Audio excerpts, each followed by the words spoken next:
just make sure that we got.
Just give me here.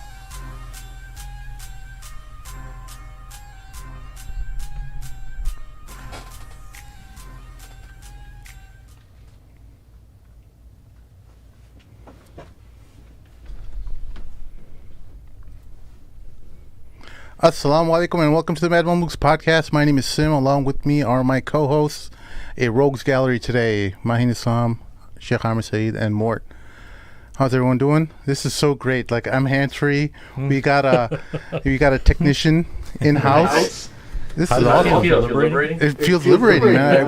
It's like doing this one hand tied behind my back. Yeah. Just a note to the listeners: if you are so inclined, or make sure you hit subscribe and make sure you comment in the sections below and voice all your anger related to the show today, because it's going to be a lively one. We're going to be talking about a lot of spicy things that are happening. Right now, we just had the mass shooting, right? Yeah. Three of them in the last 8 days. Yeah. What was the third one again? California. Oh. That's already old news. The Garlic Fest. Oh yeah, the Garlic Fest. There was Garlic Fest, Mississippi, Texas, and then Dayton. I always wonder how they select these psychos, select the places they're going to shoot. Like, why would you want to shoot up a Garlic Fest? Like, what did they really do to really upset you that much? I'm not saying that, you know, it's horrible no matter where you choose, but it just seems odd that you would select a Garlic Fest to shoot, or a Walmart. If you were a potential shooter, how would you pick your I don't know. I'm just wondering. It just seems like, I mean, who thinks about that? I just think about that because my mind is warped, and I end up thinking about these weird things, and I'm just wondering, why would anyone select that place? Did they have any manifesto about the guy why he chose that or no? Yeah, so I read the manifesto. For the garlic shooter? No. I'm talking about that's what I think. Majority of people read. I don't know about the garlic.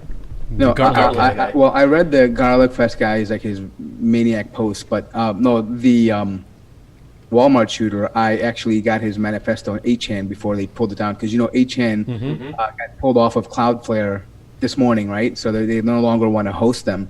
So right now 8chan is down, so I kind of got it from there, and I read it. It's a 4-page manifesto, and he basically says that I wanted to choose a low-hanging fruit, meaning the easy target. Walmart. He lived 6 hours away from the Walmart that he targeted. He was from Dallas, and so he drove about 4 hours to El Paso, and his objective, apparently what he told authorities, was, I wanted to kill as many Mexicans as I could. Yeah, the invaders, as he called them in the manifesto, right? But the interesting thing that I was, the tweet that Trump sent out, he said, hopefully after these two shootings, what was the comment he made? It was really weird. He said, after these two shootings that happened, hopefully people will start taking immigration seriously. Immigration seriously? Yeah. It was crazy. It was really twisted.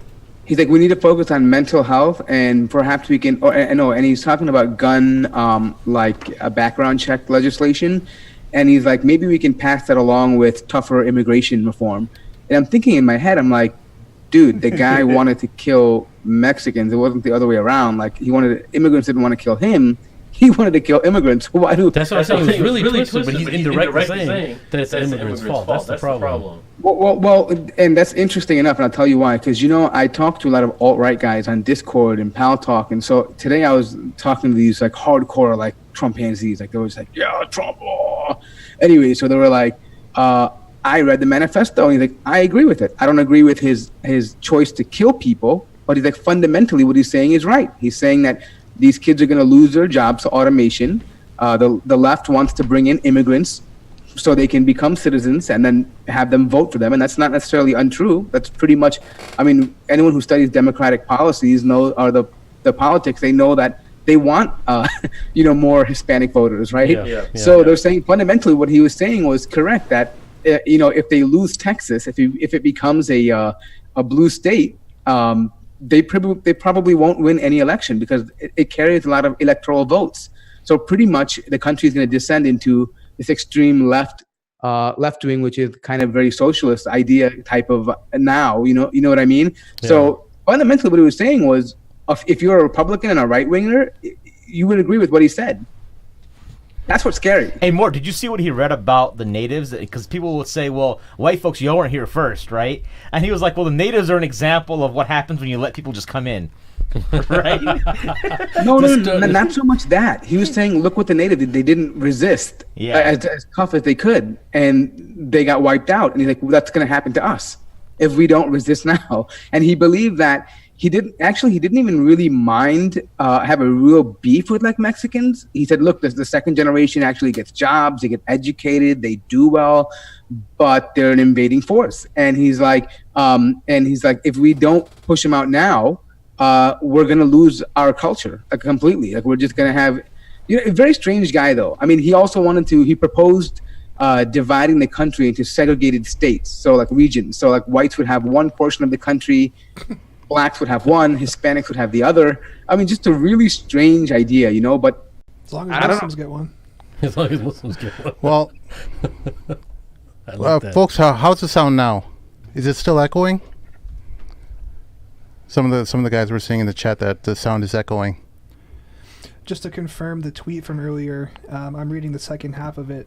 Republicans and Democrats must come together and get strong background checks, perhaps marrying this legislation with desperately needed immigration reform. We must have something good come out of these two tragic events. That's the part that kind of bugged me. We have to have we have to have something good come out of these two tragic events. But he was talking about immigration. I don't know. It kind of threw me off, and I was like, man, there's insincerity written all over this, man. Well, because what he's saying is the reason why this kid's pissed off is because of immigration policies. Exactly. That's what bothered me. But it's crazy how he utilized these two. Let's step back for a moment, though. It's funny because the right wing is jumping on this like, oh, this guy's a Trump anti, he's hardcore Trump right wing. Look at this crazy stuff. You mean the left wing is? At the same time, but wait a minute. The Dayton, Ohio guy was like an Elizabeth Warren supporter and a self-professed socialist, right? So now the left kind of goes, oh, they're trying to make excuses for that, saying, well, Elizabeth Warren doesn't really encourage violence and things like that. But what we need to realize is that the debate that's happening right now in the country is it's intense. And people on both sides are getting to the point where they're just frustrated. Yep. And I think the reason why people are blaming Trump, here's the thing. Do I put a direct blame on Trump? I can't. I believe individuals are responsible for their own actions. But what I do blame Trump for is fueling the fire, right? He should be presidential and look at this and say, hey, look, we have a real problem, a real concern. Both sides are emotional about this. Let's be pragmatic. And I don't feel like he does that. He panders to one side of the argument. Yeah, and even in the manifesto, he was kind of copy and pasting what Trump was saying anyway, right? So that's why I think, dude, as someone who's a statesman has to have a lot more responsibility. I know everyone is entitled, and everyone has, they're expect to have certain expectations, but when it comes down to it, man, I think me and Sim were talking about this a few months ago. People are always going to be illogical, right? people are always going to be illogical. They're going to do illogical things, even in the smartest of people. But when you have a president that just spews this kind of jargon, and you have people, obviously, people all the way from nationalists to even intelligent people are gonna repeat everything that he says, right? And that's why a lot of this, stuff is happening, right? Well, is this really a white supremacist issue, or is this a mental health issue? That's the main question. I mean, I think it's a hybrid of both. Because now, if you say it's a mental health issue, you're getting blasted by the left wing right now. It's really everyone is wanting to highlight how bad white supremacy is, and I think we're falling into this problem where I think what I see a lot, at least from the Muslim community, is they're doing paybacks. From when Muslims were being called terrorists, when there was a rogue Muslim who went out and did something, and I think it seems like people are just trying to say that, hey, this is not a problem with mental health. This is a problem with white supremacy. And I think that what's getting lost in the discussion is that because people want to settle some scores, they're really blaming something that's. Can you blame them though? No. Well, I think blaming is one thing, man. But can you blame the Muslims who are saying that though? I can blame them. I'll tell you why. Is because it depends what your paradigm. If your paradigm is just about, it's our turn now. That's never a good recipe, man. That's going to be a recipe for disaster, especially for truth seekers, right? Muslims aren't the people that are supposed to be. Well, they got us, so now we have to get them. No, what's right is right, and what's wrong is wrong, dude.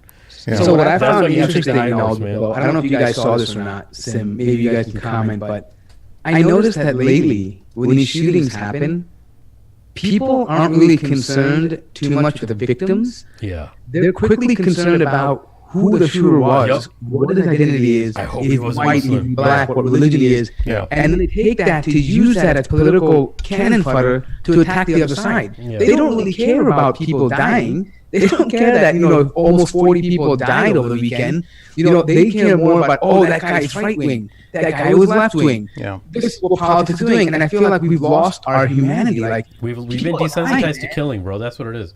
We've been desensitized. You know what I'm saying? But here's the other thing, Sim. What do you think about this? Yeah. I'm looking a lot about. You guys can comment too, but a lot about. I saw the documentary. I forgot what it's called on Netflix about Cambridge Analytica. All right. The Hack, I think it was called. And it really blew my mind, dude. It blew my mind because Cambridge Analytica, people think, we don't want our information to be given, but I'm one of the guys that think, so what? I don't really have anything incriminating or anything like that. But it's not that. They're taking your information, your basic information that you have, but you think it's useless. They're building a profile, and they're using that to create targeted ads that you would watch, specifically designed for you, and then they're making you think a certain way. To a degree, it's almost like brainwashing. And then with Google algorithms, you get in this cloud of the stuff you look up. You keep seeing the same material. It's like a revolving door, and you keep seeing all this stuff. And so can you blame them for becoming so emotional and hypersensitive about issues? Like, it's crazy when you think about it. They're literally being manipulated by, propaganda. And that's why it's really scary, man, is because that's why I don't think it's only mental health, right?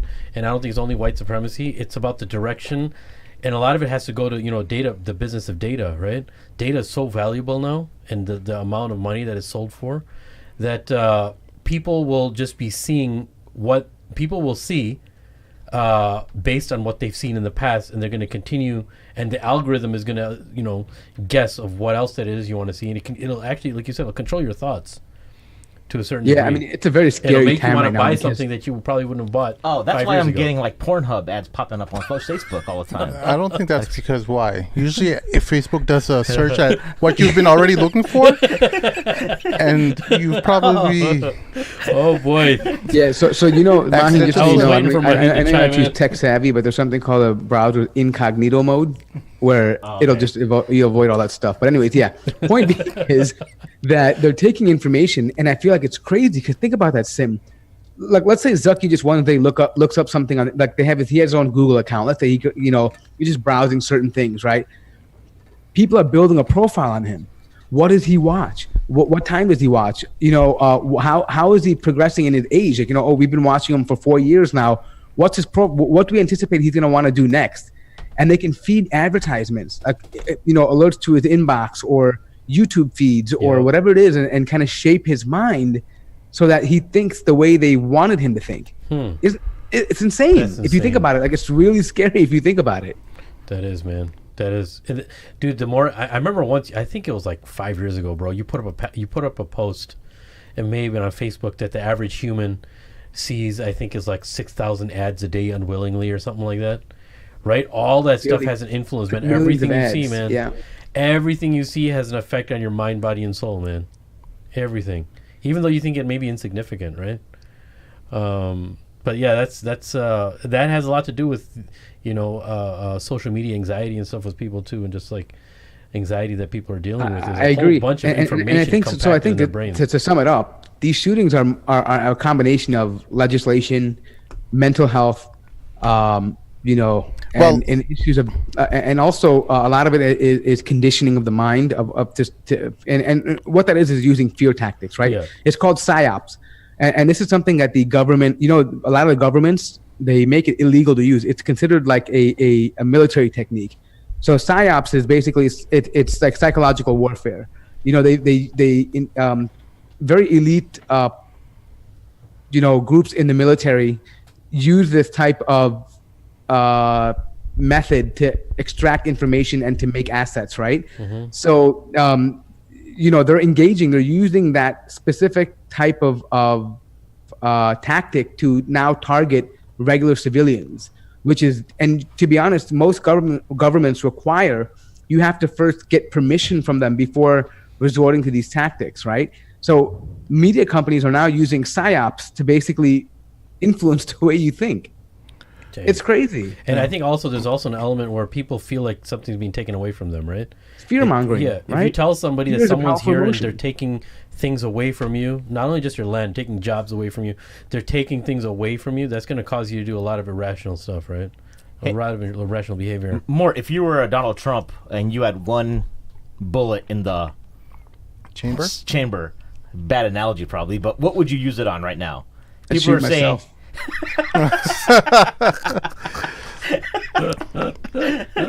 Just saying, you know. Policy-wise, is what I was getting at. He's being figurative more, not. What's the one thing he would fix? Literalist. One thing that that's a cellophane. I'll tell you what. If I was him, I would fix immigration. If he wants to win the next election, he can fix immigration with one shot, and then he'll win that. The next election easily. Oh, you mean? I mean, it doesn't matter how, but I'm talking about like the shooting, the mass shooting issue. What would you do? That's regarding mass shooting. Yeah. In my opinion, I think you need to have some level of gun control. Okay, you can't be armed to the teeth. Yeah. I think you can still be pro Second Amendment, which I am. I'm pro amendment. I think most of you guys are as well. I'm not sure if you guys aren't, then let me know. But I feel like you don't need to own an arsenal of weapons. I think a handgun with the limited magazine is perfectly in line with the Second Amendment. Think about the Second Amendment already limits your rights on automatic rifles. You can't buy a rocket launcher, right? That's part of right to bearing arms. But so there's already precedent in establishing limitations to the Second Amendment. If you're going to take that step, you might as well make it so that the harm is reduced if there is a mass shooting. Yeah. So what I would do is I would just ban. I mean, I agree with you, but so many people are going to be like, "Yo, I would ban assault limiting more." And go ahead. No, I was just going to say I was going to ban assault rifles completely. I mean, look, you can still be conservative and make the argument for that. And Mahin, you might know this, but Ronald Reagan was in favor of banning assault rifles. He said that, you know what, I can understand why somebody would want to have a handgun, but assault rifles, I don't see a need for. It's not used for protecting yourself or hunting, right? This is used for. I mean, it's not just fun and games, right? These are powerful guns that are made to cause maximum damage, right? And so I think Americans can, there would be a ban on assault rifles. But the problem is it would have to be slowly. Yeah. We have so many guns in this country. Taking 100 million guns is going to be almost, a huge endeavor. And they're going to say, oh, you're infringing more on our rights. And people, obviously, you're going to get more of a reaction. Well, that's the thing, the Second Amendment debate. Yeah. Yeah, and I don't think that's ever going to go away, dude. That's never going to go. It's always going to remain now. It's too late. We're too late in the game now. It's part of American history. Yeah, you can't erase that, right? Yeah. The reason why they were able to put that in the Constitution is so that no one could come in and take them over. Yeah. But then again, I mean, there's we can do a whole. We can keep on going. Yeah. Let's. The purpose of Mad Mondays has always been to interact with our listeners and things like that. And one of our fans or listeners is asking regarding our opinion on the Hajj boycott. Many people are advocating for a Hajj boycott. Is that something that should be advocated or something that should be used as a tool to stop Saudi Arabia from its bombings on Yemen? I think it's stupid. I advocate those guys taking an Islam boycott. Yeah, I mean, it's like doing it like, oh, you know what? I protest the imam, so I'm not going to pray anymore. The Hajj has been always removed from politics and everything related to that. I don't think you should, conflate the two issues regarding any political issue. It's and there has never, and Sheikh Ahmed could clarify, I don't know of any things that would prevent someone from or I don't know of anything in the Sharia that would allow that kind of a reason to not go to Hajj. Yeah, and it's a very faulty understanding of what a boycott is and who you should apply a boycott to, right? Yeah. It's a very shallow understanding of what a boycott is in Islam, right? You're utilizing a false you're utilizing the concept of boycott on the wrong act of worship. Yeah, you don't have it's now if the Saudi Arabia government prevented you from going to Hajj because of statements you made regarding statements of protest that you made against their bombing in Yemen or other campaigns, that's not in your control. That's not in your realm of control. Otherwise, I don't see why you would want to do that. Yeah, man. I'm just other things you go boycott, dude. But why? It doesn't have anything to do with Hajj and Umrah. Keep Hajj and Umrah out of it. It's like one of the few things that we have left that we're doing good as an ummah as of right now. That's like the only institution, if you think about it, that's actually surviving pretty well, right? But if you have a dilemma, and I get the sentiment, Saudi benefits greatly monetarily from it. I get all of that. That's been throughout time, exactly. Time immemorial. But you have to remember that it's good to visit the merchants also of Saudi Arabia to increase their wealth, because that's when that's when they're expecting money, right? Yeah. The Hajj season, and when people come from Umrah, obviously. They're not the oil tycoons, know. These people are the people who struggle if you don't come and you don't spend your money over there. So exactly. I mean, let me give you an example. I mean, the Shiites and the Sunnis have been fighting for a long time. Iran hates Saudi Arabia, but they still send their Iranians over for Umrah and Hajj, right? So if they can get over that, I mean, nobody hates the Saudis more than the Iranians, right? Yeah, and they're willing to let them go. So, I mean, just take it as an example. Folks who are listening in the chat, make sure you send us your questions, thoughts. This is always an interactive discussion that we have with you guys, and this is why we kind of set up Mad Mondays. We haven't been doing it regularly, but we hope to get our bearings in place and make it regular again. And hopefully, if you guys can engage with us, we will be able to engage back with you, I guess. A lot of stuff happening, man. I was just thinking about something. So with regard to the boycott, I mean, if you really want to take a stance, you could just go do your Hajj and bounce out real quick and not stay for an extra week or something. I mean, if that's what if you want to do, so they don't make more money. But I don't think you should avoid Hajj completely, right? Yeah. I mean, that just doesn't make sense. There's much more beneficial things you could do. There's a lot more activism you could do. That's what I'm saying. The scope is very skewed. It's a false understanding of how the world is working, unfortunately, man. You're not. And to be honest, the Saudi government doesn't really make a huge amount of money off you. It's more the vendors that make it. The hotels, the local vendors, exactly. The tourist companies. They only charge you a Hajj visa, right? I mean, they're not really making too much money off of you. It's the local economy that makes money off of you. Yeah, on a governmental level, they're not making, it's peanuts. Yeah. Now, it's pennies. What do you think about boycotting like something like Patel Brothers? Oh, because man. Speaking of that. Oh, regarding Kashmir. Yeah, Kashmir, just in India, what's happening in India in general, man. But yeah. Okay, so Kashmir. This is why don't you just start things off and let people have an idea of what's actually happening in Kashmir. So should we give a brief rundown of because a lot of people don't know. I mean, even people from Indo-Pak background don't know what's happening in Kashmir. So basically, here's a quick rundown, okay? 1947, Pakistan-India split. Kashmir was a princely state at one time. It was the only princely state with like a Hindu Maharaja that was ruling over a majority of Muslims. Almost 60% Muslims were there. In Kashmir, Pakistan and India began fighting over it because they're like, oh, it's my property, your property. What happened is the Maharaja made a deal. He made a neutral, a neutral zone, and he said, okay, let me buy some time. What happened was the Maharaja then he did a shady move. What he did was he took the weapons from the Muslims who were formerly part of the British army, and he took their weapons and gave them to the Hindu villagers who were part of a defense force. So that made the Muslims a little bit tense, and they started taking. And then what happened was the Maharaja decided to say, you know what? Now we're going to give it to the Hindu villagers, who are a little bit more radical, and they started taking some land. The Pashtuns from northwest frontier province of Pakistan, in retaliation, they moved in to Kashmir without the approval, supposedly, of the Pakistani government, right? So the Maharaja then asked help from India and said, "Hey, help me out, because they're coming in." And then India didn't want to come in because they thought it was a neutral zone, right? They had both agreed. They both signed with the Maharaja.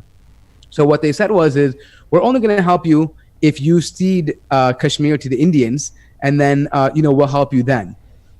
So what happened was they actually did that. The RSS party in India and the Maharaja created a campaign to take control of Kashmir, and that they massacred anywhere between 20,000 to over 100,000 were killed in that massacre. Okay, so naturally Pakistan they wanted to push back because they didn't recognize the legitimacy of that. They said, listen, we signed an agreement and it was agreed on both parties that it would be a neutral zone. So they pushed back with their army, right? So the Maharaja left an area called Srinagar, which is like the main area where his kingdom was. Okay, but so the Pakistani army, what happened after the Pashtuns came in, the Indian army sent an air convoy. They drop shipped them over there, and they couldn't deal with the terrain. And then Pakistani basically pushed their army in at the same time, and it caused them to retreat. And they wanted the UN to arbitrate.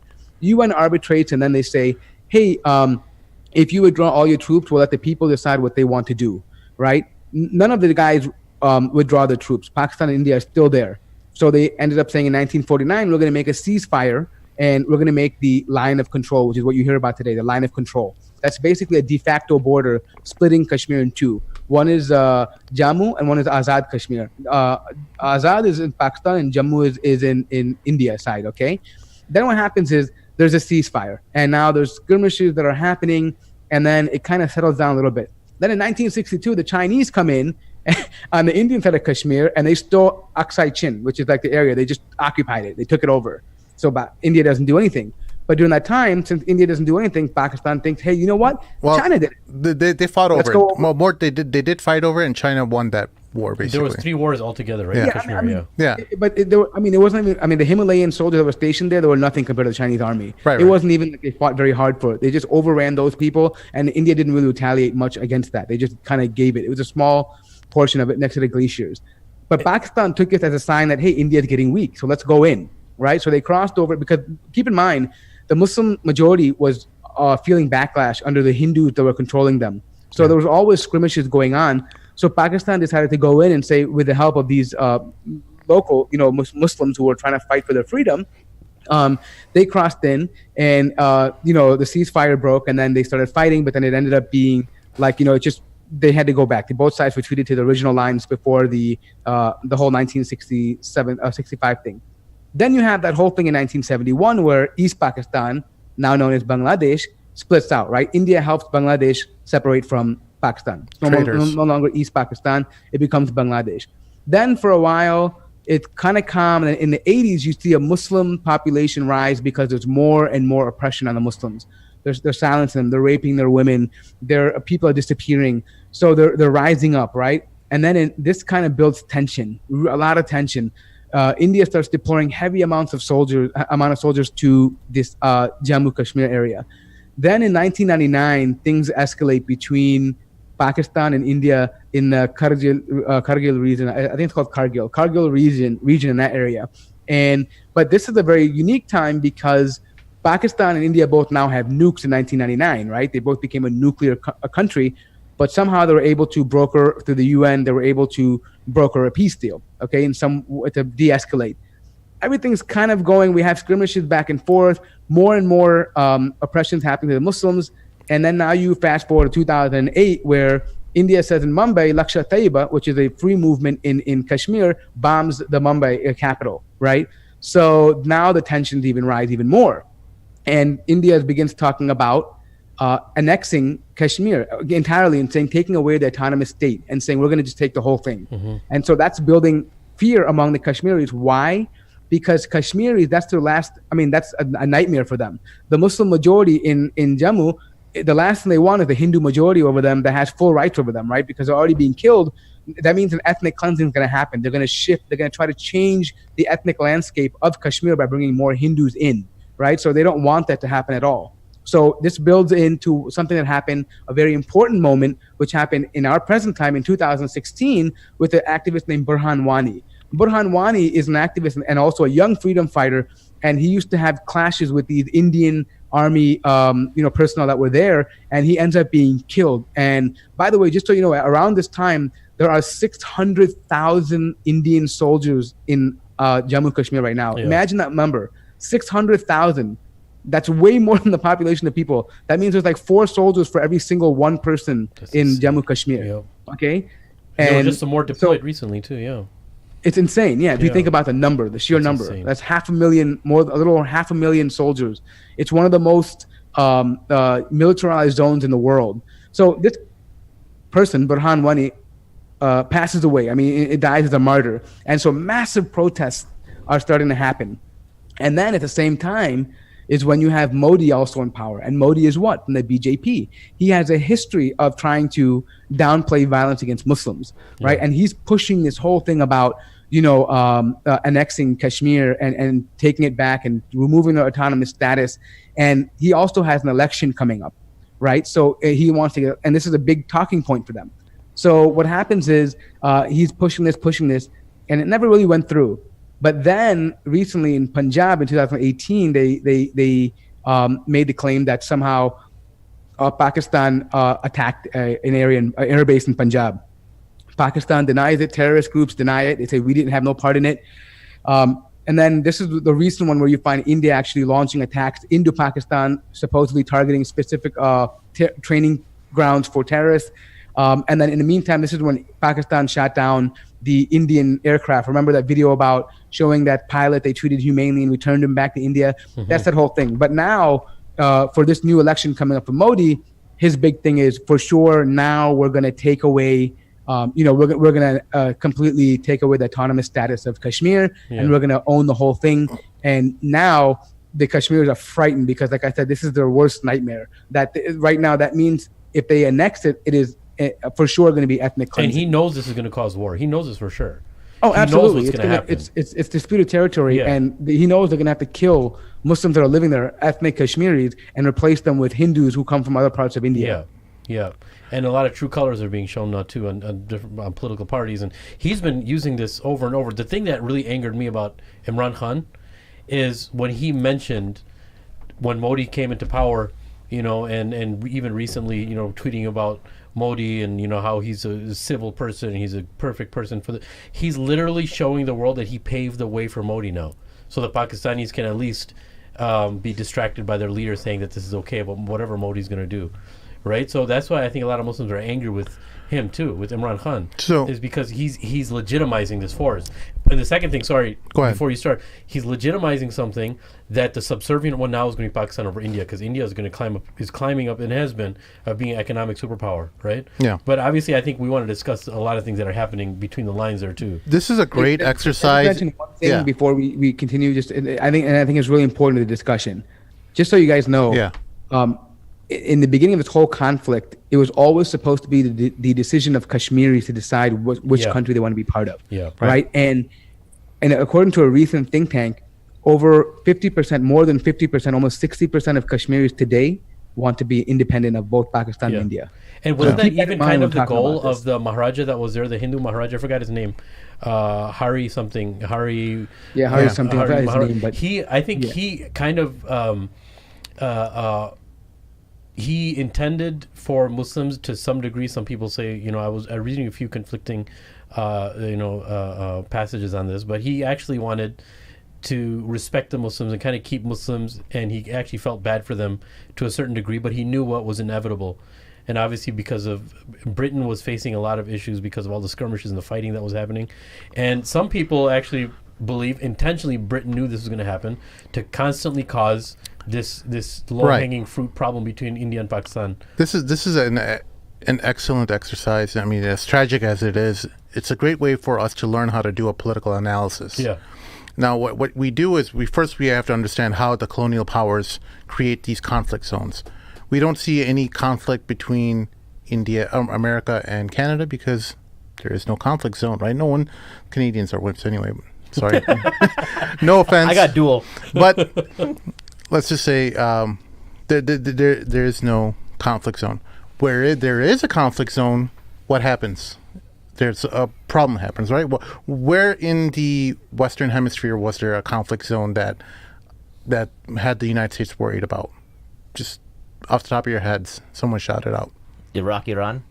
Well before that. In the Western world. Well, in the Western world. Oh, in the Western world. Think the Caribbean. Cuba. So who utilized Cuba during the Red Scare? The Russians, the USSR, bases right? were there. The USSR. We had the Cuban Missile Crisis. This is why it's so important for colonial powers not to have conflict zones within their regions. So I wanted I think was it Franklin Delano Roosevelt or Woodrow Wilson? Someone said like you can no country from the eastern part of the world can interfere in the western part of the world because they thought the western part of the world, North America, South America, is their sphere of control. No one has. Never mind, the USSR didn't care about that, and they eventually sent a lot of communist agents over there to spread communism throughout South America. But what we understand now is, first, in the past few episodes, and actually in the larger context of the Mad Mamluks, we've always been talking about self-interest, right? How capitalism utilizes self-interest to further their gains, and what we need to do with regards to this situation is figure out who the parties are and who benefits from the situation, right? Right now we have Pakistan, right? And we have India, and we have Kashmir, and we have to utilize, well, who's in what situation? Right now we have Pakistan, who is in a very horrible economic situation. They're asking for bailouts from multiple organizations around the world, the World Bank, IMF. They got a bailout from Saudi Arabia, China, billions and billions. What are they preparing for? Imran Khan promised to set up this welfare state, and he is trying to garner all the resources he can while putting his country into an incredible amount of debt. But this is an election promise that he's trying to put forward, and he's going to try to deliver on that promise, it seems like, at least from all the requests he's doing. No, before you continue, because you're on an awesome roll right now. Now, the fact that he's being super nice and paving the way for Modi, what is he gaining out of that right now, like as we speak right now? And well, so we have to understand... Is it because he doesn't want any problems in the future? Well, what Modi right now is... So you have to understand the relationship between Pakistan and India. India's not in a bad situation right now. They're not... They're not in a good situation, but they're just not in a bad situation. And we have to see how dependent India is on the resources that Kashmir provides. They have all these glaciers that provide water, energy. They have a lot of energy that's generated from the streaming water from these glaciers up towards the north. So India is very dependent on the energy that's coming from Kashmir. So see where I'm getting here? It's not going to lead to a very happy ending, folks. I'm really sorry to tell you, if you are Imran Khan fans, he's really not going to help you out in this one. I think here's what people need to realize, and this is putting aside religion and bias. Both countries are using Kashmir as a negotiating tool, right? It's a tool that they use. It's a proxy war, but it's a political thing. It's sad to say this, but Pakistan, as a government, doesn't really care much about Kashmir in terms of like the Kashmiri people, right? It's more about confronting showing a posturing of political positions against India, and likewise with India. Right. The idea is that Imran Khan is also in a very tough situation where he's trying to rebuild Pakistan, and that's why you see him coming to meet Donald Trump in the White House, right? And he's even saying to Donald Trump, "Hey, maybe you can help us with this Kashmir exactly issue." They met a couple weeks ago. I want to say, was it a week ago, 2 weeks ago, maybe? I can't remember the exact date, but they both met. Modi and Imran Khan met. They both want a resolution for this, while it makes them both look good at the same time. This is not something that Imran Khan and Modi are like, oh, I don't like you and I don't like you. They're all working together and advancing their interests with the green light of the United States behind them. No, very unlikely, extremely unlikely, less than 1% chance that this will go to some kind of conflict where there's going to be war and stuff like that. Get that out of your mind. These countries are not war between countries, but it's going to be civil war amongst the people, right? There may be a regional conflict within Kashmir and stuff, and there'll be a terrible loss of life, tragic. Not country against country, though. Well, just so you guys know, up till now, the whole conflict, the death count is about 50,000 people so far, right? So from 1947 to and mainly civilians. They're basically all civilians. These are civilian deaths. Yeah. But also keep in mind now, let's try to be a little bit analytical here and biased. India is also getting worried. Why? Because Pakistan is making relationships. As Sim mentioned, they're trying to amass this wealth in order to create a welfare state, right? To implement social welfare programs, right? To help the citizens come up. Imran Khan's idea is that we can give them a boost, and from there we can jumpstart the economy and start with education, et cetera, et cetera, et cetera. However, what that also means is right now, Pakistan in itself as a country is in a very strategic point. In Balochistan, there's an area called the Gwadar Port, and that's a very strategic port in that region, very close to Iran. And recently, Saudi Arabia, China, and Pakistan signed an agreement, and they've created a free zone in that port, and they're developing that. And what that means is you can pretty much import, export anything you want into that free zone without paying any taxes. You can literally buy and sell like they have in Dubai and Oman and places like that, right? So that makes it a very hot spot for business in that region. And India doesn't like that. Why? Because it takes the light away. India is trying to get a lot of the business from China because China knows that sanctions are coming on them. America doesn't like what they see as unfair business practices by China. And a lot of businesses are moving out. Like some businesses have moved out of China now in light of these new trade wars. They've gone to Vietnam and some places have gone to India and the Philippines, right? So they're trying to absorb that business. But if they're creating a free zone with China can get around that by opening companies in Pakistan in a free zone, and they won't be hit by sanctions, right? So essentially, this is also worrying India because India is an emerging country. Absolutely, it's much larger than Pakistan. But they have a lot more to worry about because of the sheer population size they have, right? They're trying to come up, but they're always 10 steps behind China, even though they're the same size. But they haven't been able to catch up.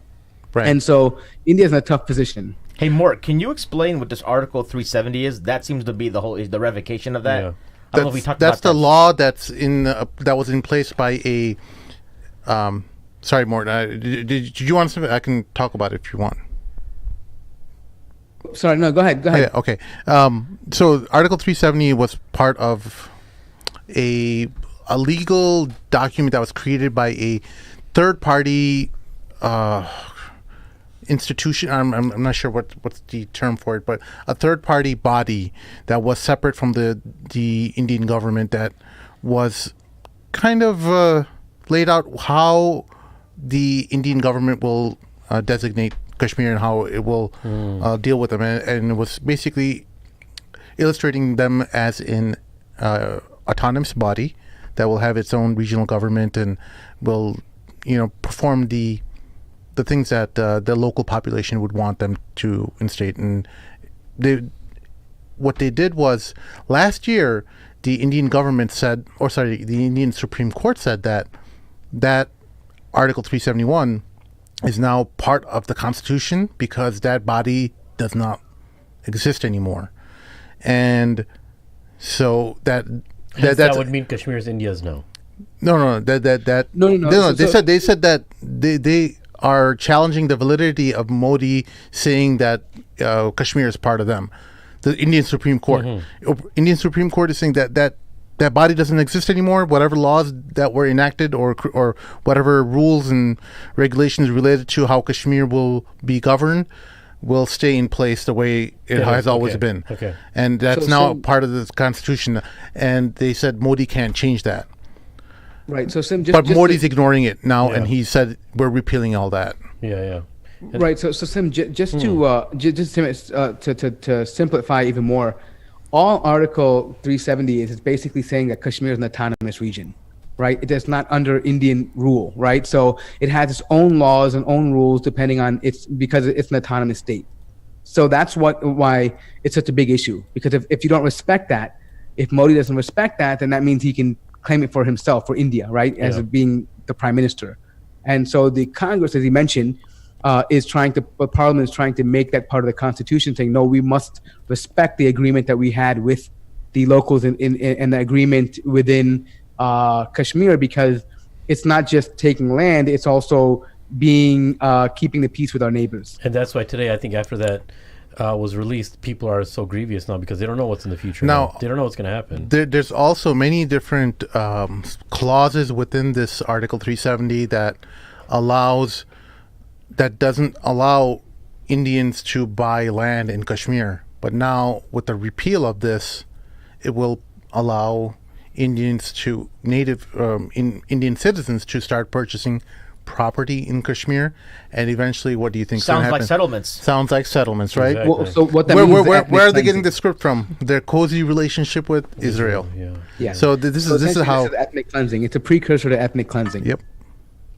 And that's he's not afraid of mentioning that, even whether it's behind closed doors or the BJP party. They know that they've always, even when I was there, man, I personally heard people and Hindus that were on, they were like rioting in some areas. It's always been said Muslims are a plague and we can't wait for them to leave. They're a plague, and that's what it is. And hey, Ahmed, when you were in studying in India in Lucknow, did you feel any of that? Did you see any of that stuff? So funny, dude. Me, Irfan, and Haqqani, when we were in a restaurant once, right? And it was I can't remember which political party it was, but it was a little faint. It was Valentine's Day. And they were protesting Valentine's Day because they didn't want any Western ideas and Western holidays in India. And remember, North India is very religious. Were they like Salafi Hindus? Yeah. Alhamdulillah, I still love my Salafi brothers. I'm not comparing. No, I mean like the Salafi version of the Hindus, right? I'm not even going to say that, bro. They don't want Western what I have in my heart right now for what's happening in India, bro, I ain't even going to make that comparison. But, so I go to the bathroom while we're waiting for our food, and Irfan and Haqqani are waiting at the table, and all of a sudden I hear all this chanting and yelling and screaming inside of the restaurant. I walk inside, and I'm wearing this white thobe. I open the door, and all of a sudden everything goes quiet because there's movement in the restaurant, right? And all of a sudden a door opens, and it was kind of loud, the door. And I open the door, and everything is quiet. I'm like looking at them, they're looking at me, everyone's looking around at each other. We're like, uh-oh, what's about to happen here? And then they just started yelling at like the owner or the waiters that were at the restaurant, saying, you better not be celebrating Valentine's Day because it's Western and we don't take that here, and we're Indian nationalists and stuff like that. I can't remember the name, which group it was. You should have screamed Happy Valentine's Day. Is it the Hindutva group? No. I think it was Shiv Sena. RSS or Shiv Sena, or RSS or Shiv Sena. I can't remember. Okay, one of those two. But I've seen BJP rallies and stuff like that before, and it gets pretty crazy, man. Because at the end, there's no rules. Anyone could do whatever they want. I mean, look. The situation in India is so scary that the Muslims are voting for the party that will be the BJP party, which is equivalent to the Republicans, I guess, in the U.S. I mean, they're hardcore Republicans. It's not even that simple. Yeah. No, I know what you mean. Ultra-nationalists, let's just say. Imagine how, this is a little emotional for me, but imagine how scared Muslims are there now. They know that Modi and BJP are out to slaughter them, but they're so scared and so weak, they're voting for them, hoping nothing's going to happen to them. Yeah. Like, they have no other choice. Here's people need to understand this. Well, they have a choice. No, they have a choice, violence, but they're so weak. Their mindset is so weak, and they know that no one's going to be there to defend them. You know that they have no help. There's no power that's there to help them. They know that it's like begging the person that's about to slaughter you, like, just don't slaughter me. That's what it is. And we're going to vote for you. And Modi knows it's going to happen. He's still going to slaughter them. He knows, you know. Yeah. And so just so you know, he knows what's going to happen. And whatever people think that they're going to be able to stop what's going to happen, dude, it's the inevitable. It's going to happen. And all the Muslim leaders, right? Pardon me for my tangent. They're all just going to watch everything that's happening. Yeah, Imran Khan's not going to do anything. No country in the world is going to move an inch when this slaughter starts, and that's the sad part about this whole thing. So the biggest thing is that people need to understand as well too is that in India, the government largely in these cases turns a blind eye to communal violence, right? Like there will be people who will get beat up in the street on video. You'll see them getting beat up and punched and making people like you've seen people, where they forced a man to beat his wife on camera, and they have these videos. They surface. They're all over. But the government refuses to get involved and prosecute. They're intentionally turning a blind eye, and they want to put fear into the Muslims. So, and also you have to remember, when it comes to voting season, two things to remember. There are a lot of landowners, and some of these Muslims are poor, and they live on farms where they work for the landowners, and landowners basically decide who you vote for. So if you don't vote for who they tell you to vote for, you're in trouble. You pretty much, it's like modern day slavery, right? It happens. They're peasants, right? And then you have other parties. And another aspect is where you have goons of the party, like pretty much like enforcers that go around town to town, and either they pay you to vote, or they say you better vote, or we're going to kill you. You have to vote for our party, and like they'll take a little thumb, the imprint, and that's how they vote. Like they'll put it on the thing and say, okay, they voted. Right? I mean, they don't have a choice sometimes. And unfortunately, this happens in Pakistan too. There are a lot of people who go around where they're forced to vote for a particular party, right? So these Muslims, they're not really voting because they're hoping maybe that, not in all cases where they're hoping that they'll be shown mercy. In a lot of cases, they're just forced to vote, like they have to. All right. So, in summary, dark times ahead. Really, really tragic. Our hearts go out to them. We have to, continue to make dua. And I mean, there's not a whole lot of, encouragement I can give. Unfortunately, until we have a political body that is, whose interest is the protection there's and a rally tomorrow, for Muslims. Well, what are you going to do with the rally? I mean, that's great that people want to rally and they want to feel like they're part of something, but political actors move irrespective of emotional sentiments this is not. I mean, unless you're looking for a chick or the molecular level, girl, that'll be good for that. But other than that, the rally is not really going to do anything. Yeah. All right. What else is on our agenda? So Sim, hold on, wait a minute. Let's just kind of segue into something a little bit lighter here. You're like an internet sensation now, dude. Weren't you on the Daniel show? Weren't you over there? Like, I saw your episodes. How did that go? I love that podcast, bro. It was great, man. I loved it. You said something before the show about like some of the listeners got back to you after. So no, I mean there was generally positive feedback. There was a lot. Some of the listeners were like, you know what, I think you might burn relationships with people in because you're on with Daniel. No, yeah, I mean it's not just that, but like I love him, bro. Yeah, talking about some of the more popular scholars in America, you might now. This is what I always told you guys is from the day one that I love all these brothers from bottom of my heart. If I meet any of them in real life, I would hug them if they want to hug me back after that episode. But I'm just saying, I have nothing but love for everyone. Now, if they don't like me I'm not. No, you made it clear, dude. You want it. You should be able to be a little critical of what people are doing. Yeah. Of what's happening in the world right now. There's nothing wrong with that. And to be honest, most of these issues are not related to Islam. They're related to things that are politically motivated. They're strategic decisions. We're not questioning anyone's sincerity. We're not, we're just saying, hey, you're kind of going in the wrong lane. Here's a little honk. Come back in the right lane. This is not the territory we Muslims should be in, especially after the horrible things that they've done in regards to Syria, Iraq, and Yemen, and all the horrible things that American foreign policy has been doing around the Muslim world, our scholars should not be there. And I can't ever gloss that over. I can't gloss over that. If something is done in regards to the political world with regards to our scholars engaging in that, I can't turn a blind eye to it. And I just said what I had to say in. Dude, you're just speaking your mind. Dude, you were so respectful. I don't think anyone's gonna take offense to that.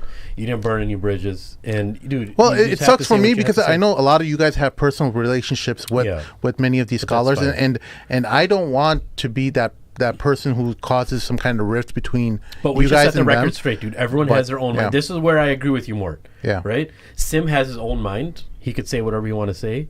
And as believers, dude, we should be able to criticize each other without getting our feelings hurt. And generally, I don't like you guys to be part of those podcasts as well. I know, like, Daniel didn't invite us. No, he did want you guys on to be on another episode. We would just ruin it for him, though. That was too intellectual for us. He'll get more trouble than I think you guys just being on there would have made me not want to say more because I don't want you guys. Good. The one-on-one I think he's saying if Sheikh Amr was there, he wouldn't want to do it. Is what he's trying to say. No, I wouldn't even know what to say, bro. Mine or nobody's. No, look, I wouldn't even know what to say. That's not even. A lot of times, there's nothing. I mean, look, Sheikh Amr studied with a lot of these brothers. Maheen.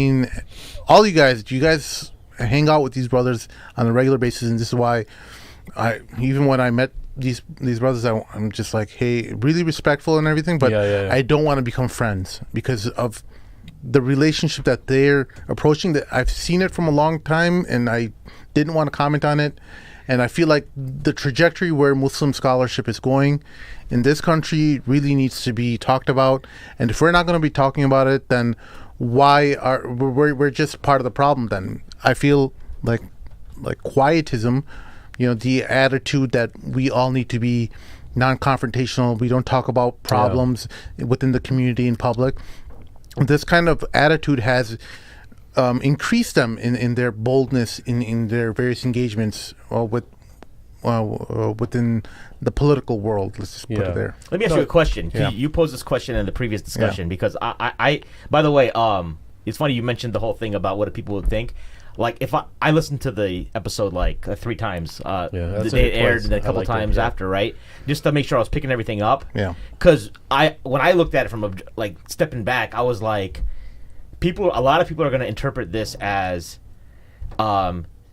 Sim got tied up in the Daniel issue with Yaqeen and Sheikh Omar, right? And people have always, I think you always said like on our Twitter that opinions of Sim or Maheen or Sheikh Amr don't represent Mad Mamluks as an organization, right? But people that's still the thing, and because it goes up on our channel, that's still like the thing that I'm sure we haven't heard the last of that. Yeah. So I'm sure I'll be going to ISNA in a few weeks, I think. So I'm sure I'll see some of these guys there. They definitely have a tab on these kind of things. Yeah. I'll say that. But as far as the question I was going to ask is, earlier you said like who's got an agenda in this? Like have we ever asked ourselves, does Daniel Hakikatu have an agenda in what he writes as far as putting out stuff on Yaqeen or Omar Suleiman or Sheikh Hamza Yusuf? I think it would be much more conducive for Daniel, the Mad Mamluks, and everyone else to be left-winged in general. If we want an agenda, if we want audiences, we want people to notice us. And I think it would be so much more easier that we just talk about the terminology that the left uses and go along with that march. Of course, I'm thinking about a different route. So obviously, you asked him the question about why there was a separation between him and Yaqeen, right? Yeah.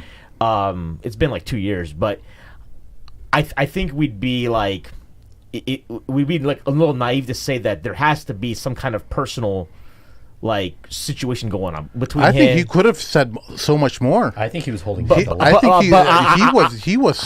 held back, and I wanted to pry more and try to get more out of him. But I'm like, you know what? Let's just leave it at that. And That's what he's more comfortable with.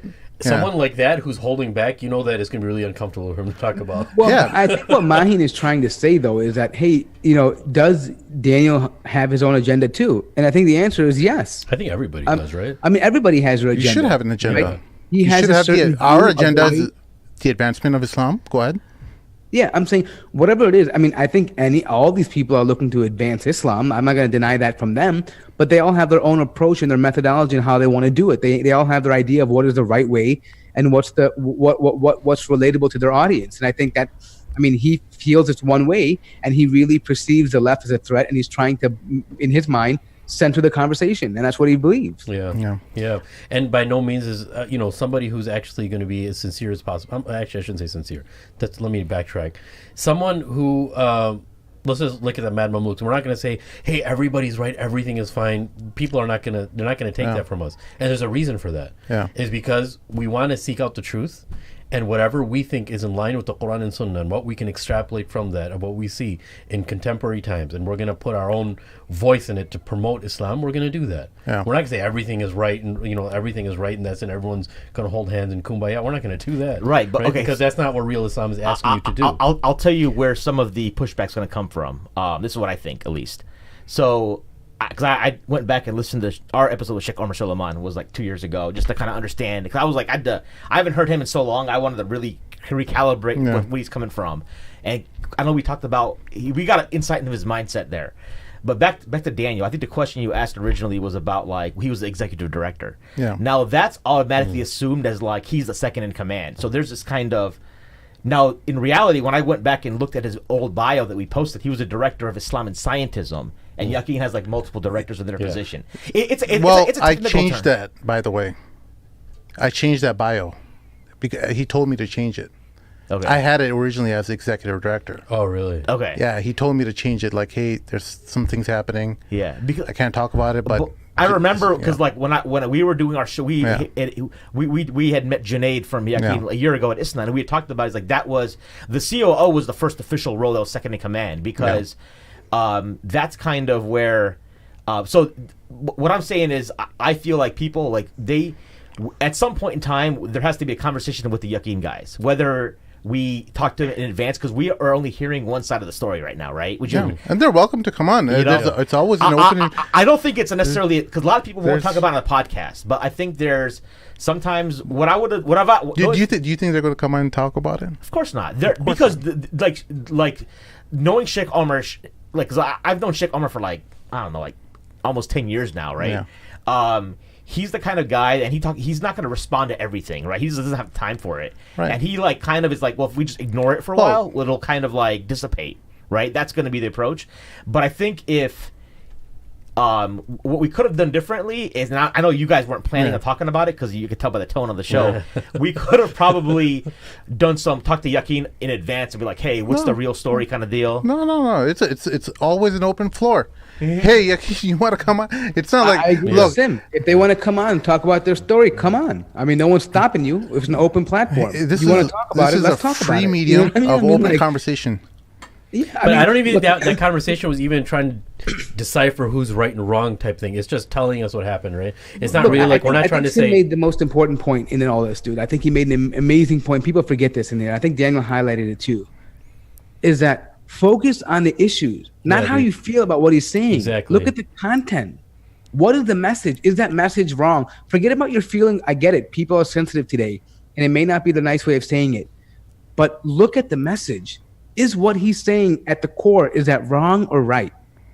Measure that against your own understanding. Which, in this context, I think, because I think the backdrop for that part was Daniel's article talking about, like, the scholar Sheikh Hamza and then Sheikh Omar. Right. He didn't really talk about now. In his article, I saw that as him kind of inviting it. Yeah, inviting that kind of dialogue. Because if he didn't talk about it on his page, I wouldn't have brought it up. So I just saw his recent post, a couple posts back, maybe a couple weeks ago, where he talked about his fallout with Yaqeen, just a couple blurbs about it. And I thought maybe, this may be a way to open up conversation around that. And so I just took the leap and said, hey, what's happening? There is the thing about... So Sim, let me ask you a question, though. Let me ask you, all three of you guys. You guys talked to him probably more than I have, right? I've talked to him a few times here and there. But from when I met the guy, dude, he's such a nice guy. Like, I don't feel he does anything like out of to intentionally harm somebody. I mean, I don't think he has an evil desire to do that. I think he's talking about issues that matter to him, right? That he feels he has to highlight. Well, it certainly bothers some people, and I'm not going to gloss over that. Sure it bothers people, and that's just the way he put it out. I'm not saying it, but do you think it's his intention to be like this wrecking ball? Do you think he thinks himself as a provocateur? No, he's not at all. I don't think he's being like an he ends up provoking a certain type of people because he talks about certain things. He talks about the root causes of issues that people don't like to hear because, it makes them feel uncomfortable, I think. And sometimes people complain about, I don't know him as well as you guys do, but people complain and say, oh my God, he's so harsh when I don't really see him as that harsh. I see it as comedy. Honest to God. I see it as comedy. Yeah, dude. No. I laugh every single time. And guess what? If someone made a parody on him, I would laugh too, because that's what parody is. That's what satire and that like vehicle of writing is. I would laugh. It doesn't necessarily make it true. Might be offensive to some, but it was funny for us. Right? Lines, for another reason, it was funny for us. I'm kind of like so. Here's where I see where Sim's coming from as far as like trying to be disconnected too, because you don't want to be too friendly with people, right? But I think also when you're friendly with people, you really get to know what they're about. So I think there's assumptions made about. So I wanted to talk because when we talked about Sheikh Omar, you guys remember it was right after the shootings in Dallas. Yeah. Remember he spoke in front of Bush and Obama, those guys, and he was talking about he wouldn't release the speech. So I think we look at people's track record, right? I'm not sure that we did, like, I wish there was a little bit more pushback on Sheikh Omar because I think he's portrayed as being some agent of the left. No, and I made that clear during the podcast that we're not. Not his intention, but like his actually. No, well, he didn't get invited to Congress out of the blue. Like, mashallah, Sheikh Omar, you're doing such a great job in your lecture about Maryam. That I watched. I spent the money with my family. We all went and watched that lecture. He's got some great stuff out there. There's nothing regarding his Islamic education or that I'm really against him. I'm against some of the articles that Yaqeen put out, but there's some things I disagree with it. But that's fine. That's fine. That's with everything. But regarding him being invited to the Congress, it doesn't happen out of void. Yeah. He's done certain things that made people who have access, who have the ability to invite him to that floor. He's done some actions that made them happy, or made him made himself conducive to that environment. And they said, okay, well, let me ask you a question, dude. Let me ask you a question. Yeah. And this is a general question to all these people here, even listening. Why is it so offensive if you're questioning something as politically, like a political topic or a social issue that a sheikh might talk about? It has nothing to do with Islam with him. Yeah. This is purely politics, dude. He's functioning as an American Muslim in the society, trying to relate to the society he lives in, politically and socially. I can disagree with that. It has nothing to do with me questioning his Islam. Well, I think we can disagree with them, but I think it's like, are we putting up, or like, I feel like, are we putting up the wrong argument in the first place? Because I think that's where. Listen. Well, Sim's argument is right. Think about this. Do you think do you think that me and Sim could just pop up in the White House and give a speech? No. Why not Yasser Qadi? You're right. No, but if Yasser Qadi has similar, following and has a similar influence in the Muslims in the West. One thing Sheikh Omar could have been. One thing Sheikh Omar has talked about in our show with him was that he's always been someone who like participated in issues that weren't necessary for Muslims. If there was oppression, he's like, his politics, he says, is basically like, I'm against oppression. It's whether it's left or right? Yeah. It's like, if there's someone being oppressed, I'm going to be there. That's how he got. Well, that's how all Muslims should be. Yeah, but he's the only one doing it, right? That's where I had a little discussion with somebody even in our WhatsApp group about this. And look, that's where I kind of draw the line. You can't just be vague about certain things, too. Oppression is one thing, right? But what is the oppression? Does that mean you're going to prop up somebody who is going to support for LGBTQ rights? He's clearly not saying that. He's talking about like what's happening at the border. Listen. There's many people who are participating in many types of activism. Yeah. But the activism he's chosen to align with is directly, at least right next door to the LGBT, crowd where they're all platform with individuals who are being used by the LGBT community to model as a perfect Muslim. You know, they're saying, oh, look at certain individuals, right? Not him himself, right. But he's engaging and also giving light and credence to individuals that are closely aligned with LGBTQ groups. And that makes me feel like, well, why are you doing that? If you know this person is, I'm not saying you can't work with them private, but why give a spotlight to individuals who you know are openly calling for that? Like, it makes no sense. Where is your sense of obligation? I get it. You want to be a social justice warrior. You want to go out there and, go to a protest. Fine, great. But I'm saying, do what you want to do on your own time. Don't highlight other people that are making us look like all of us are down with that cause. We're not. What if somebody replies to you by saying, "Listen, we're not supporting her LGBTQ whatever it is. We're just supporting our sister that's in Congress, and we're just want to empower her." Let me ask you a question, dude. Let me ask you a question. No, you can't ask a question with a question. Hold on 1 second. Let me ask you this. That goes against the rules, dude. I just asked you a question. Why would you ask me a question? No, I mean, because you made the point. So let's play the role here. Okay, you made that dumb question. So let me play the role here. Now. Okay, I just asked you a question. You're going to ask me a question now. Wait, listen. Let's say it's a lot of white nationalist groups. They're against Israel, right? They want the destruction. They hate them, right? Can I say I'm going to go to an anti-Israel rally with a white nationalist group because we align on that issue? Absolutely.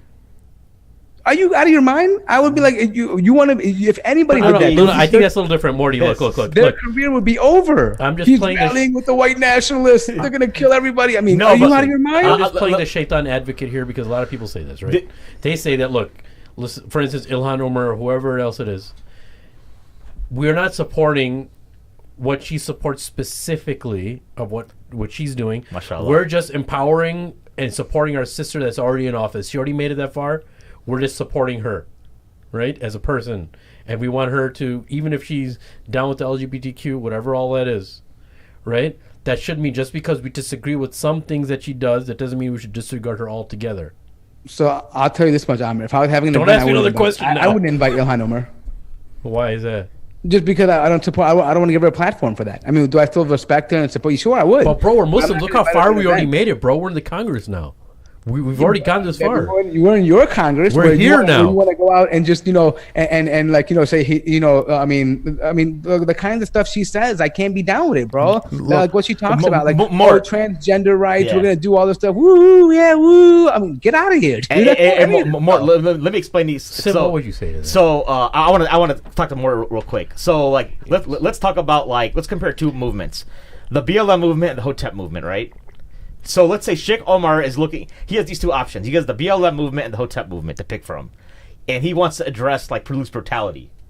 Right? Why don't you explain? I don't think most people don't know what the Hotep movement is. And Morty, why don't you explain? The Hotep is basically it's like a Pan-African movement. Who cares what happens? Do better for yourself. Don't rely on other people. Don't rely on. It's about empowering individuals. Self-betterment. Yeah. You know what I mean? Like just take things in your own matter. Like acknowledge that there are barriers, but then work around it and get around and worry about self-help. Don't worry about the white person. Like don't ask the white man for anything. Right. They're kind of like would be maybe a kind of semblance of a black conservative, or like Dr. Omar Johnson, I think is a well-known Hotep guy, right? So let's say you're Sheikh Omar and you're trying to address the issue of police brutality against black folks, right? You got BLM. I'm sure he knows that BLM has LGBT roots. Everyone knows that, right? When you speak to people who are on the ground in BLM, like actual activists, they know, but they're like, and you talk about Hotep, I agree with Hotep, but I work with BLM because they're the ones that are more effective because they just have more numbers. Hotep's like a fringe movement. Yeah. It's not moving the needle. You follow what I'm saying? Yeah. Because the end goal is to move the needle. So you're saying sacrifice whatever you hold dear for that mass for that mass support, so that you can create some kind of a swell. But it's not everything. Just to be fair, this is what they say. So let me comment. Some people say it's just a few things that we disagree with that person, but that person has so much pull. We're talking over each other, guys. Just sorry, Sheikh Hammer, why don't you go ahead? 1 second, sorry, Morty. I apologize. All right, so it's whatever that person is saying. Let's say they're talking about 10 issues. 2 of them I completely disagree with, but rest of the 8, I can jive with that. And he's already made it that far, so I'm not giving up everything. Only 2 things I completely disagree with, but he's my brother, so I'm going to support him because he's my brother. He's my Muslim brother. I would be very disloyal just because he believes in some things that are wrong. Why would I not support him? What would you say to that, Sim? Morpheus? Why would I support him? Why wouldn't you support him for that? Because he gave up The what two issue? things. The two things? Well, I mean, So- what two things is he giving up? Are they related to Islam? Very nice. I mean, if it's related to Islam, I can't give up anything. So, and I'm sorry for. But he's already this far. Why should we support him? So that's where we are in this point in history, that we've taken this pragmatic trajectory where we don't want to have. We want Imran Khan to take care of our brothers and sisters in Kashmir, but we don't want to be. We're saying that we don't want to utilize pragmatism or we want to utilize pragmatic thought. Yeah. Because if you think about Imran Khan right now, it does not serve his interest in any way to get into a war with India over Kashmir. Nope. Right? If you're going along the lines of pragmatic thought, that's exactly what you do. You focus on what's going on regarding your economy, fix that up, and then maybe down the line you'll maybe throw a sanction. I'll be honest. If I was Imran Khan, that's what I'd do. Yeah, I mean, I would run my country because you've internalized pragmatic values. I've got it. Like, and you've internalized secular liberalism in your mind. That's why you've identified yourself as a Republican. And So wait. This is true. He's internalized a lot of the values that these guys have been talking about for a while, and now we wonder why. Well, why are we in the situation we're in? Because we want the shortcut. We want to connect the dots so that we can reach our destination much more faster. Because the hard route involves actually going and doing the hard work that our Nabi Sallallahu Alaihi Wasallam did when he was in Mecca, for years pushing. And just to highlight what you said, one of the most beautiful things about that podcast, bro, which should be written in gold. People are talking about we need to get justice through a system that we're living in. Yeah. But the Seerah of Rasulullah, dude, it was so simple and so profound that Muhammad Sallallahu Alaihi Wasallam, was he saying, hey, we need to get justice from these people here? Yeah. Or are we bringing justice to this whole Arabian Peninsula and eventually the world? Right? That is such a crucial. If you don't look at the Seerah in that sense, everything else that you build upon your Seerah is dude, I'm sorry to say this, we're gonna become like hippies. Like, oh, it's all about love. It's all about love. We only have to love. Islam is peace. I'm not saying that's wrong, but that's where your vision of Islam ends. I laid out the negotiation tactics that the Quraysh used with the Prophet, and we've talked about how the pragmatists would have accepted those offers that the Prophet was given by the Quraysh. Yes. You worship your God 1 year, and when we worship our God 1 year, and that would have been perfectly acceptable with many Muslim leaders today. And even the infamous story about Abu Bakr, Muhammad Sallallahu Alaihi Wasallam, and Banu Shayban. Yeah. Right? When they meet the tribe of Banu Shayban, Abu Bakr says, and he knows the tribesmen of Banu Shayban, right? Muthanna and Maghluk ibn Amr and Hani, who are the three generals or the three chiefs of Banu Shayban. And when they leave, and this is a beautiful story, you guys should read it. When they leave, and Abu Bakr, he says, Ya Rasulullah, let's just agree with them right now. And they're the most fiercest, they're the most fiercest tribe that we know of. If we get their protection, no one can mess with us. If you just agree with them now on something, we can eventually change what they're going to think. Right? And Rasulullah, he said, no, this deen is only for somebody who takes it as a whole. I'm not going to basically take a small portion of benefit right now, because that's not, forget about benefit in this world. A lot of us want to see what's going to benefit in our world, because, we have individual needs and stuff too. But for Rasulullah, it was like, nope, this is not allowed in my deen. I can't do this. That was just in regards to like them, what they wanted to accept in certain terms of Islam? No, so not about accepting terms of Islam. This was the phase where Rasulullah was seeking out tribes for protection. He was ordered to seek out tribes for protection of the Muslims and Muhammad himself. Right. Now, there's something that has to be mentioned here, which is very, very worthy of mentioning. Rasulullah, you were talking about putting in the work. Rasulullah had to put in the work, meaning he has to seek out tribes that are going to protect him and are going to be okay with him being the statesman eventually. Are going to see him as a statesman. Okay. That is the summarization of the Seerah in Mecca and Medina. In Medina, he's going to be the statesman. That's how it's going to start. In Mecca, he's going to need protection up until then, which is why one of the parts of Am al-Huzn, meaning the year of sorrow, was what happened? Khadija radiallahu anha passed away, Ta'if, and his uncle. Was it just for blood ties, his uncle passed away? Or was it, my uncle was the source that was protecting me and the believers in our da'wah here? When he dies, I have to seek out some. That's when he started seeking out more people, which means that the Nabi of Allah, sallallahu alayhi wasallam, is commanded to wait and seek out tribes. Do you know in that season, that was the Hajj season where he met Banu Shayban? Do you know how many tribes that they met? Banu Shayban was a 26th tribe. Every single one of them rejected Abu Bakr and Muhammad sallallahu alayhi wasallam. In that Hajj season, we're in Hajj season now. May Allah accept all of our ibadat. The 26th tribe, Abu Bakr is like, Ya Rasulullah, that's Banu Shayban. And while they're walking to see them, he's having this conversation. This is all documented in the seerah, in the hadith. Ya Rasulullah, this is the tribe. Inna azzan Allah biha'ula. If Allah subhanahu wa ta'ala gives us izzah from these people, no one could ever defeat us. Right? So the reason I'm mentioning all this is that Rasulullah was even put in that situation. Imagine the best of all creation has to go and ask people for protection. That's putting in work, dude, right? And that was a summarization of him in Mecca. That's all he was doing in Mecca. Right. Was seeking protection. Why?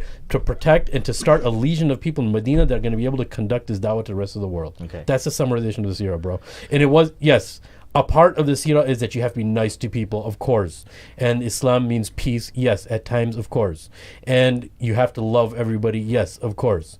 But there are times, and when people talk about, they don't talk about what Muhammad's life was in Medina, what he actually went through, how many people he actually had to go to war. Why were people trying to assassinate him, right? And I'm sorry to go off on this tangent. I know I mentioned that already, but did people not accept Muhammad just because he had nice manners? Like, why were they against him? Was he just calling to good manners and don't worship idols? He was against their worldview. He was against their worldview. Yeah. Not just that, your worldview is going to be replaced with me as your leader and Allah's message. Right, That's right. it. Right? And that's something that I think the seerah has to be taught. But anyway, so that brings into that portion. That's why I love that portion of justice that you mentioned, that we didn't go out seeking justice. We brought justice to the world. That was the summarization of Rasulullah seerah as far as justice is concerned. Right? That flips the script. We can't go begging people for justice. We have to say, hey, this is what we have, and this is something that you should accept because it's best for you in this dunya and the akhirah. That's all there is to it. Many folks would argue that the Treaty of Hudaybiyah is an example of pragmatism. And what would your response be to that? Very good. So when people say, and I know this, and it's on the face value, it's a very good comment to make and a very good argument, right? That in the Treaty of Hudaybiyah, but we have to remember the Treaty of Hudaybiyah was an order from Allah, right? What do I mean by that?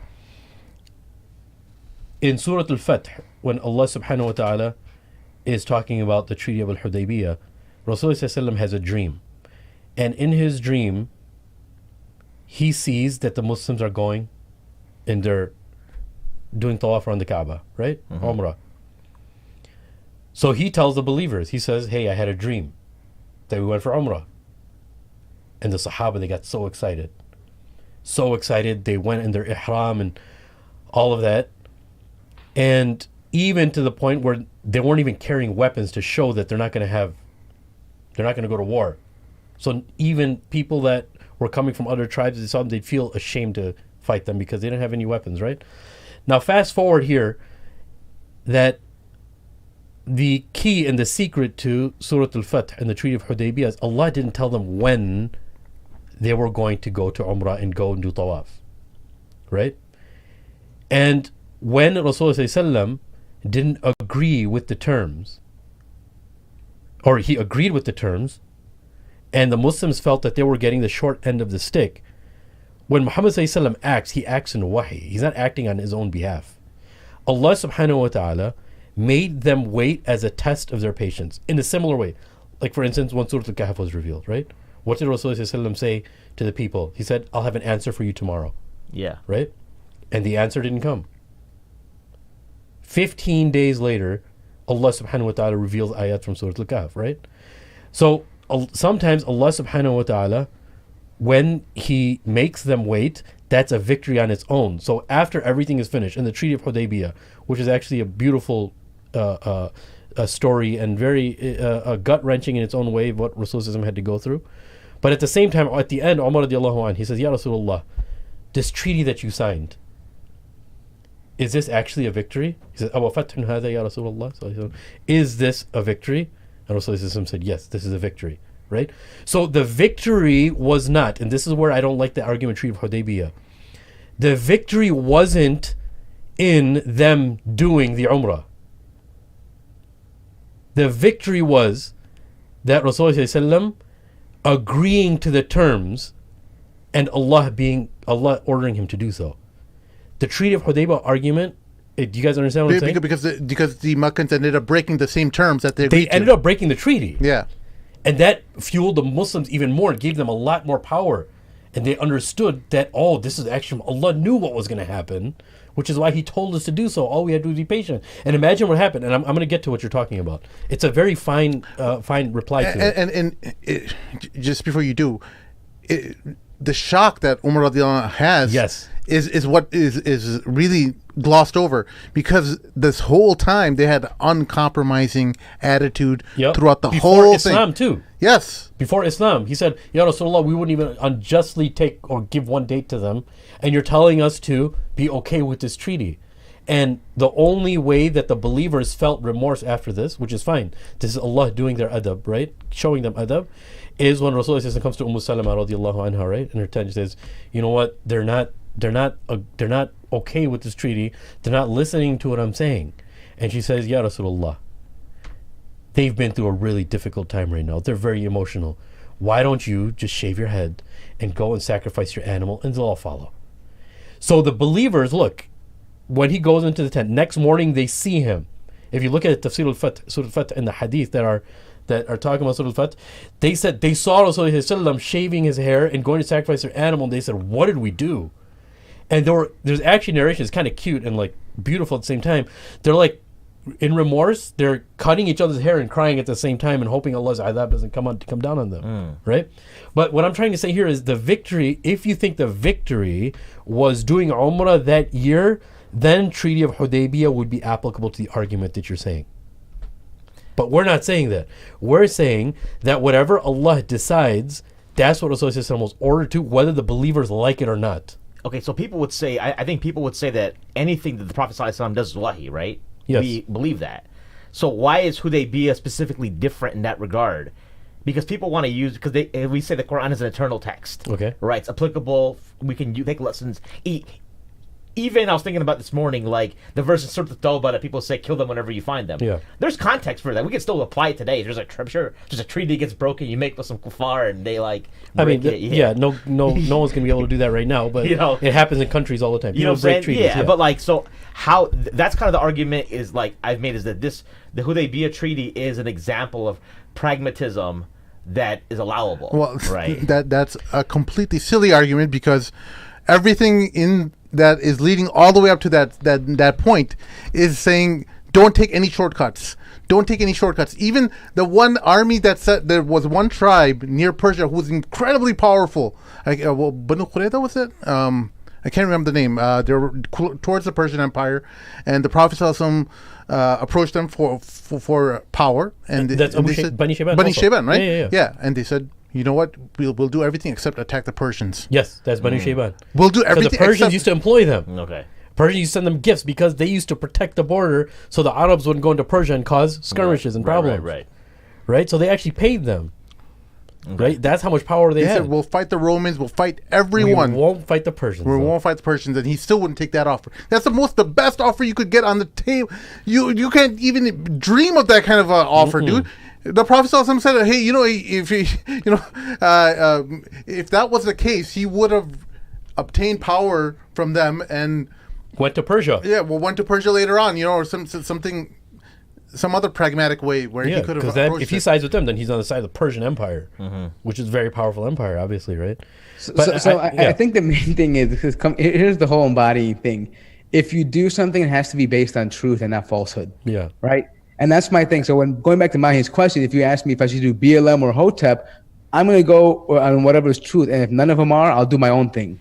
I don't need any of these groups. Like Muzzy Buzz. The truth is what Allah will give you victory in, right? He won't do it if you just go with any other group or I can join. Dude, I can come out tomorrow if I want to. I could just come out and be famous tomorrow and just join like LGBT stuff and get a big platform, and then later on turn around and say, surprise, I'm against that stuff. I don't care. I hate all that stuff. Right? I could do that, right, and get a huge following. But is it right? Do people? And there's a wisdom in that, because when you behave that way, people lose trust in you. And when people lose trust in you and they see you're a deceiver and they see that you have a split tongue, your entire effort, the entire goal gets lost. Yeah. Right? All right. So wait, that's we're the not whole concluding point. yet, right? There's another thing. Oh, sorry, Mort. Go ahead. No, I was just saying that going back to, and that's why I think it's coming down back to the whole issue where the started was with the scholars, right? When they choose to do these things outside of Islam, like politically or socially, they have to take that into account, that you don't just lose your Islamic principles because it's not related to Islam, right? We find core values within Islam. We apply that to even things politically and even socially, right? Yeah. So why are we abandoning those? I think they would argue that they're making their ijtihad, and I think we'll just have to agree to disagree. I think in their view, I don't think any of them, I know you didn't say this, Mort, but some people may take from that these scholars are doing what's against Islam. A lot of them feel this is the best thing to do. And I think that obviously has to do with their worldview, which is why I think Sim and Daniel had to have that conversation. And again, they were very respectful. They didn't talk bad about anybody. And they made that very clear. But the other thing I want to talk about, there's a fine point. The fine point that you talked about in capitalism, you and Daniel focused on. Right? And what actually happened is that society eventually has to be profit. Let me backtrack. It's said that capitalism, and this is the goal on paper, that it's based on efficiency, right? It's based on making everything efficient monetarily and as far as assets and everything is concerned, right? But if families and people are very close together and that's their support system, they stick together, that's not very efficient on a monetary level. So what people have to do is they have to become so individualistic, right, that they have their own life, they have their own world. No one could tell them what to do, to the point that they all are not dependent on each other anymore, and that's where the social fabric starts ripping apart, right? Because for the sake of efficiency, right? And please don't. The path of least resistance is what capitalism is always trying to find. Yes, the path of least resistance, and being obviously the result of that is more efficiency, right? So when somebody tells you to do something, and this is how, yes, capitalism is a type of economy, but it's a philosophy of economy and a very strong practice of what we practice as far as our economics is concerned, but the culture that it brings, because every economy is going to bring a culture with it, right? And that culture is that a hyper individualism, and in order to be even more efficient, you have to have secularism. You can't really bring religion into everything, because that's going to have people have certain religious beliefs that are not allowed to delve into certain pleasures and spending. But I loved that point, that how capitalism itself will build individuals to not be dependent on each other, because the dependency of families and being that unit, that strong unit, is not efficient on a capitalistic level. I don't think that's necessarily true, dude, and I'll tell you why. Tell me more. There's things that are if we're comparing American capitalism and the way we've become as a society, that could be argued. Yeah. But there is ethical capitalism, right? Where you believe, for example, hey, we're going to use it as an engine, but we're not going to compromise our morals. We're going to regulate. We're going to make sure people don't get taken advantage. Of course. And I think that's what Islam needs to embody, right? Muslims need to think that way. Yeah. So the capitalism, just for clarity for people who are listening to the show, when we're talking about capitalism in the way we're talking about when profit is at the top of your moral, it exceeds all human life. Yeah. Then I agree. And justify the means. Yeah. But so I'm not saying that capital, of course, and every philosophy, dude, in any economic philosophy, also there's elements that we may even say that are the same in Islam, and the second is there's a result of that ideology, let's say the capitalist ideology, that's going to give birth to a certain mindset, even though it's not in the writing of the ideology, right? It's just a side effect, right? So what we're talking about, when we're talking about the mindset, that efficiency is at such a level that, like Sim mentioned, perfect words, profit is much more important than the person itself or the people of humanity. So the way I look at it, I guess, for Muslims, because I don't want Muslims to get confused and be like, oh, Islam is like against capitalism, and it's not. I think the word is free, the free market would resemble what we have today. I think if anything resembles what, in a similar way, not entirely, but closer to it, would probably be the Nordic model, where you have a free capital system, but you have a huge social network. You don't let people starve in the street. You don't let people die. You give them health care. You take care of the sick, the poor, the elderly, right? Those are all things that Islam encourages us to and almost mandates upon us to do so, right? So I think people need to just I understand the Nordic capitalist model is a great model, at least in the West, but it also has its own limitations that a lot of people aren't happy with, at least neo-capitalists. Right. And what's the main point here, Stim? It's greed, right? Islam is against greed, hoarding and greed, right? Yeah. In America, in our current capitalist society, we're taught to be hoarders and to be greedy. Right. Take up all the profit you can get, cutthroat, forget about who's next to you, who dies, who starves. It doesn't matter. But even people who don't dollar inch for inch. Yeah, and even people who don't possess a lot of assets, they still, and people, it's actually like, they have like forums about people hoarding and going, and they're known as like what do they call them, hoardmongers or something? I forgot what it's called. It's like a culture that even people who don't Hoarders, have a lot, Hoarders, yeah, and you just go to, like, you have to attain as much as you can, build a whole arsenal in your basement, and then eventually just show it off and take pictures of it, and so that's what I'm saying. It's that the ideology that actually shoots out that web and has that side effect, man. Yeah, I just want to segue into something. Last point. Same topic, just real quickly. I'll be real quick about this. I just was thinking about this while you guys were talking, and I saw this movie on Netflix. It's called the Red Sea Diving School, whatever. It's about the Israelis, whatever. But I saw it, and it was interesting. I didn't know it was about them until I saw it. But it was about Israel taking in the Ethiopian Jews and sneaking them in from Ethiopia to Sudan. And then from Sudan, they had like a ship that was parked out there. They smuggled them out. But I was thinking, like, dude, these Israelis had no resources. They made Jews walk from Ethiopia into a Muslim South Sudan where they could have been killed and murdered. And they did, and they smuggled them. I think 6,000 Ethiopian. I know Jews. Where this is going, Mort. Go ahead. No, but what I'm thinking is, like, their thing was no one left behind. Your brother was never left behind. I'm thinking, like, you left them behind. Why don't Muslims think that? Oh. You know what I mean? They literally would have died. I mean, they risked everything for that. Yeah. For 6,000 people, not even like millions of people or 50,000 or 20. For 6,000 people, they did that. They literally put a whole nation in danger. Can you imagine what would have happened if South Sudan found out Israel was conspiring with these smugglers to get them out? That's world war. I mean, that's like international politics level, right?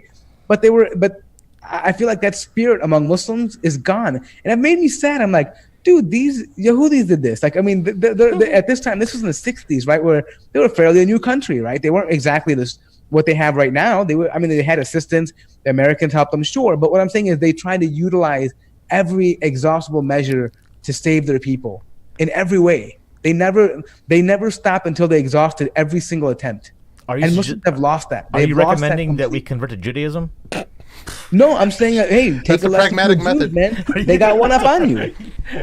All right, guys, let's wrap this baby up. Oh man, we just got started.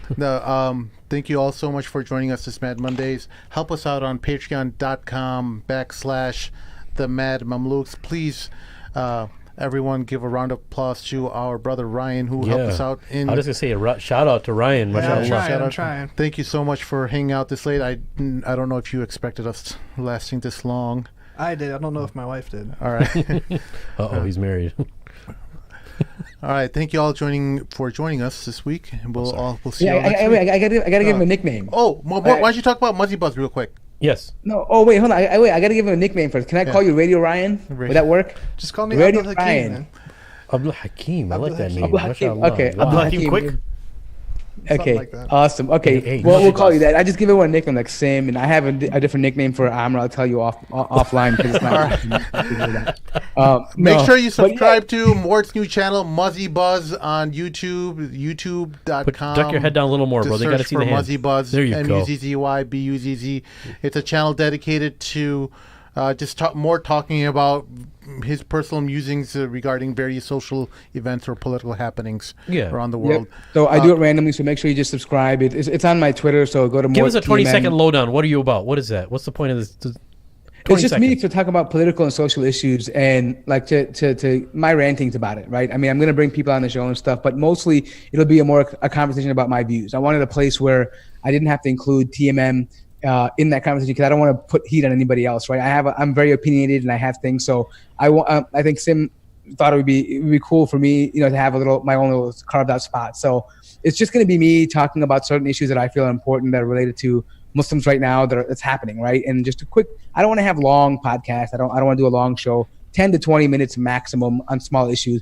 So when I really want to have a serious conversation about real deep issues, obviously I'm going to be on the show here too, doing that like we do right now. But these are just like random moments where I think about something and I feel like I need to get it out. And from what you were telling me, you don't mind even having a guest that's going to be totally racist towards you or just racist in general. You want to talk to him and want to know what's making him tick, right? Well, I mean, I'm planning on bringing on people that are completely opposite. Like I want to bring like non-Muslims. I want to bring like white supremacists. I want to bring I want to bring people that you don't normally see that we wouldn't have a conversation with. That's right. Awesome. Like right now we live in an echo chamber. We talk to Muslims all the time. It's good to hear the opposite side, even if you don't agree. Yes. It's good to hear them because they learn from you and you learn from them. You can see the perspective. So I'm going to try to. That is my plan, to bring on people that you wouldn't normally see on a Muslim show. All right. Thank you so much, everyone. We'll see you all next week. Assalamu alaikum.